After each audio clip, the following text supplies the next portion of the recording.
For years, the royal family has been defined by its silence. Never complain, never explain. Yet that silence may have been quietly broken. Following the alleged release of photographs in January 2026 showing Meghan Markle aboard Mediterranean superyachts, sources close to Buckingham Palace claim that the Princess Royal, and long regarded as the most no-nonsense member of the family, finally addressed the inner circle. Her reported message was brief, blunt, and unsettling. According to palace insiders, the images now circulating are not a surprise to the monarchy. Princess Anne is said to have confirmed the existence of a classified security vetting report compiled in 2016 by British intelligence, one that allegedly flagged the same patterns of elite access and Gulf connections now being discussed publicly. For years, Prince Harry has maintained that his family acted out of paranoia, that they stood in the way of his happiness. But insiders now claim that he is struggling with a painful realization. Princess Anne's warnings were not motivated by cruelty, but by caution. To understand the significance of what is allegedly unfolding, one must return to the autumn of 2016, when Harry's relationship with Meghan Markle first became serious. Under standard royal protocol, any potential long-term partner is subject to Level 3 security vetting. Typically, this is a routine process, background checks for debt, criminal records, or reputational risks. Harry reportedly expected nothing more than a formality. Instead, sources claim the vetting process raised immediate concerns within the intelligence community. According to those familiar with the file, the investigation revealed a striking discrepancy between Meghan Markle's public narrative and her private access. Princess Anne, known for her close ties to the security establishment, was reportedly among the first senior royals to review the full dossier. She did not view the material through the lens of celebrity or fashion, but through that of strategic risk assessment. What stood out, insiders say, was a timeline that did not align, specifically the years between 2008 and 2012. During this period, Meghan Markle publicly described herself as a struggling actress, surviving on minor roles, brief television appearances, and short-term work. Financially, she appeared to occupy the same space as countless aspiring performers in Los Angeles, auditioning constantly, worrying about rent, and living modestly. Yet the intelligence report allegedly painted a different picture.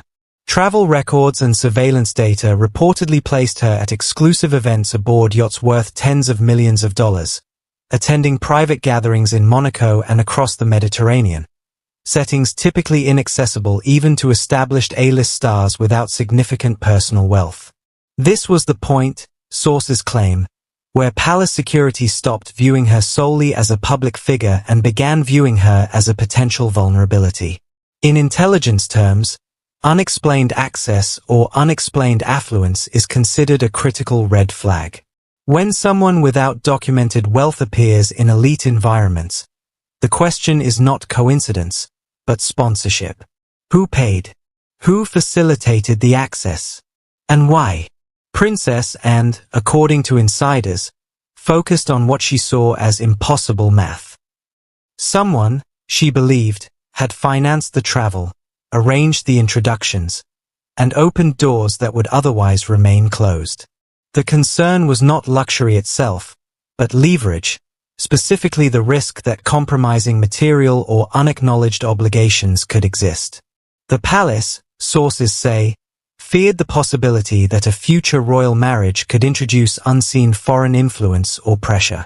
In their view, elite circles do not offer sustained access without expectation, and reportedly warned Harry that such environments rarely operate without transactional value. Harry, however, is said to have interpreted these concerns as unfair judgment.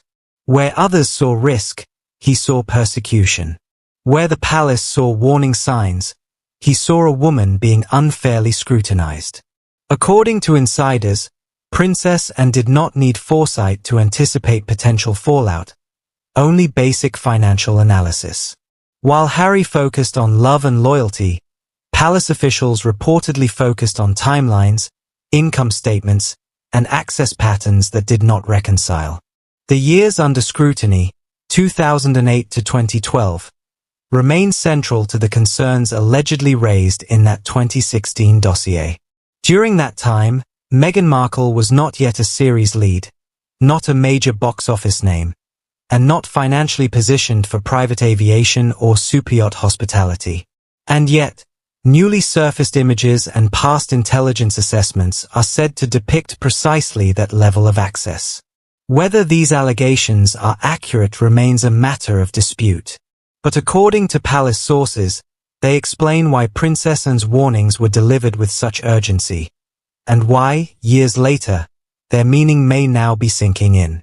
This is where the story, according to insiders, stops being theoretical and becomes a matter of arithmetic. Cable television salaries do not finance summers in Monaco. Struggling actresses do not drift casually through elite international power circles without substantial financial backing. When flights, luxury wardrobes, and access fees to closed networks are added up, the numbers demand an explanation. Princess Anne, sources claim, reviewed the financial reality and asked a direct question. Asterisk, who paid for all of this? Asterisk, under any ordinary circumstances, the math did not work. The alleged dossier suggested that travel had been funded, access had been arranged, and placement within these rarefied environments had been facilitated by others. In intelligence terms, unexplained wealth or unexplained access is considered one of the clearest indicators of potential compromise. Analysts reportedly concluded that this was not a case of occasional luck or the right invitation at the right moment. The images and records spanned years. That kind of consistency implied sustained support, an investment, not a coincidence. And when investment comes from Saudi-connected elites and Gulf power brokers, intelligence professionals ask a further question. What return was expected? Princess Anne's warning to Harry, according to palace sources, was stark. Meghan Markle was not merely dating casually. She had been maintained within a particular lifestyle. And people are not kept in such circles without being useful to the interests involved. Power does not give freely. According to this theory, she was not paying her way with money. She was paying with presence, discretion, and strategic social placement at key events.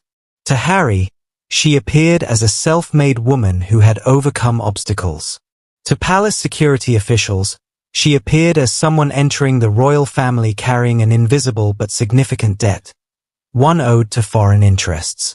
And, insiders claim, the individual who allegedly helped broker that access was operating quietly in the background. If the yachts were the stage, then Marcus Anderson functioned as the director. Publicly, Anderson has long been described as a close friend and a senior consultant within the Soho House network. Privately, according to the palace vetting report, he was viewed far differently. Princess Anne allegedly identified him not as a social companion, but as a coordinator, someone managing introductions and movement through elite spaces. From the marinas of Monaco to the streets of Istanbul, and eventually to the palaces of London, the story illustrates how interconnected and how discreet the elite world remains. This is where the Istanbul connection reportedly leaves Prince Harry speechless. If the allegations are true, he is forced to confront the possibility that the man he believed to be a trusted friend was operating professionally all along. It reframes everything about how he and Meghan met. The public was told their introduction was a blind date arranged by a mutual friend. That friend was Marcus Anderson. But under the framework of the alleged dossier, this was not a spontaneous romantic setup. It was a calculated placement. According to this interpretation, Meghan was not inexperienced when she entered Harry's world.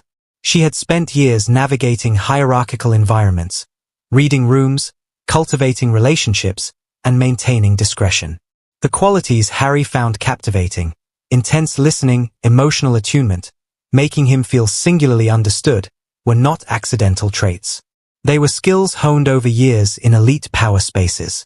She did not appear like an outsider because, Insiders argue she wasn't one.